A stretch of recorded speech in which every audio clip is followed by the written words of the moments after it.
गांव के निकट ही एक घना जंगल था। उस जंगल में वह किसान नित्य लकड़ियां काटने जाया करता था। एक दिन हर्षु जंगल में लकड़ियां काटकर उन्हें एक रस्सी से बांध ही रहा था कि वहीं करीब से किसी बाघ के गुर्राने की आवाज आई, जिसे सुनकर वह भय से कांप उठा। अचानक उसे अपनी जान बचाने का एक उपाय सूझा। उस लकड़ियों के गट्ठर को बांधने के बाद वह उसे उठाने का ऐसे अभिनय करने लगा जैसे वह गट्ठर बहुत भारी हो। वह उसे धीरे धीरे ढकेलते हुए एक ऐसे स्थान पर ले गया जहां एक गहरी ढलान थी। बाघ बड़े ध्यान से उसे ऐसा करते देख रहा था। जब उससे रहा नहीं गया तो उसने गरजदार आवाज में उस किसान से कहा, सुनो किसान, यह गट्ठर दिखने में तो छोटा सा है, फिर तुम उसे उठाकर क्यों नहीं ले जाते? लकड़हारे को इसी मौके का इंतजार था। वह तुरंत बोला, तुम्हें क्या पता, यह गट्ठर सचमुच बहुत ही भारी है। मैं तो इसे अब 1 इंच भी नहीं उठा सकता। अगर तुम में हिम्मत है तो ऐसा करके दिखाओ। मैं दावे के साथ कह सकता हूँ कि ये तुम्हारे बस की भी बात नहीं है। उसकी बात सुनकर बाघ को ताव आया। जैसे ही उसने अपनी पूरी ताकत लगाकर उस गट्ठर को अपने पंजों से धकेलना चाहा, वह गट्ठर हल्का होने के कारण तुरंत आगे सरक गया और बाघ अपनी ही झोंक में ढलान पर लुढ़कता चला गया। जैसे ही बाघ लुढ़कता चला गया, हर्षु बिना एक पल गवाए सिर पर पैर रखकर वहां से भाग खड़ा हुआ। फिर कुछ दिन वह जंगल की ओर नहीं गया। जब वह कुछ दिनों के बाद फिर लकड़ी काटने जंगल पहुंचा तो उसका सामना फिर से उसी बाघ से हो गया। बाघ उसे देखते ही पहचान गया और दहाड़ते हुए बोला, दुष्ट आदमी, तुमने उस दिन मुझे धोखा दे दिया था, लेकिन आज तुम मेरे जबड़ों से बचकर कहाँ जाओगे? अब तो मैं तुम्हें कच्चा चबाकर ही दम लूंगा। ओह, मैं तो यहाँ तुम्हारी जान बचाने और तुमसे माफी मांगने आया था, लेकिन तुम मेरी बात पर अब विश्वास भी नहीं करोगे। यह कहकर उस किसान ने निराशा से अपना मुंह लटका लिया।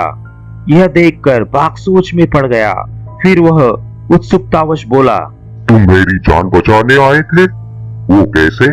हमारे गांव में कुछ लोग कह रहे थे कि आसमान गिरने वाला है, इसीलिए मैं रस्सी से उसे बांधकर रोकना चाहता था, लेकिन उन्होंने बताया कि यह रस्सी तो बहुत छोटी है। इससे तो अच्छा है कि तुम खुद को किसी पेड़ से कसकर बांध लो, तब आसमान गिरने पर कम चोट लगेगी। तभी मुझे तुम्हारा ध्यान आया, भला तुम्हारे पास जंगल में रस्सी कहाँ से आएगी?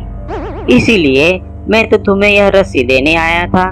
परंतु वह किसान बाघ को अपनी मीठी बातों में फंसाते हुए बोला। बाघ ने जैसे ही उसकी पूरी बात सुनी, वह हर्षु किसान का आभार व्यक्त करने लगा और तुरंत उसे एक मोटा पेड़ दिखाते हुए बोला, दोस्त, क्या तुम मुझे उस मोटे पेड़ से बांध दोगे ताकि मेरी जान बच सके? हर्षु ने थोड़ी नानुकर के बाद मन ही मन खुश होते हुए बाघ को मजबूती से उस पेड़ को बांध दिया। फिर वह वहां से सरपट भाग खड़ा हुआ। जल्दी ही बाघ को पता चल गया कि वह किसान उसे एक बार फिर मूर्ख बना गया था। अब तो वह गुस्से से रोज जंगल में उस किसान को तलाशने लगा। एक दिन जब हर्षु बड़ी तन्मयता से एक पेड़ को काटने में जुटा था, बाघ ने उसे पीछे से धर दबोचा। खुद को बाघ के शिकंजे में पाकर हर्षु बुरी तरह भयभीत हो गया, लेकिन ऊपर से अपने को निर्भय दिखाते हुए वह बोला, अरे मित्र, तुम कैसे हो? मक्कार, धोखेबाज, बाजी मनुष्य, मैं तुम्हारा मित्र नहीं हूँ, ना ही आज मैं तुम्हारी चिकनी चुपड़ी बातों में फंसूंगा। नहीं नहीं मित्र, तुम्हारे हाथों मरने से पहले मैं तुम्हें एक रहस्य की बात बताना चाहता हूँ। एक बाजी मनुष्य, जो भी बोलना है जल्दी बोल। दोस्त, इस पेड़ के ऊपर बने एक घोंसले में एक अद्भुत अंडा है, जिसे खाने से तुम दुनिया में सबसे ज्यादा ताकतवर बन जाओगे और तुम में अद्भुत शक्तियाँ आ जाएंगी। बाघ ने जैसे ही यह बात सुनी, वह खुशी से उछल पड़ा और हर्षु से बोला, यह तो तुमने बड़ी अच्छी बात बताई। अब तुम मरने से पहले एक काम करो, इस पेड़ पर चढ़कर मेरे लिए वह अंडा ले आओ, क्योंकि मैं पेड़ पर नहीं चढ़ सकता। और हर्षु फौरन उस पेड़ पर चढ़ गया।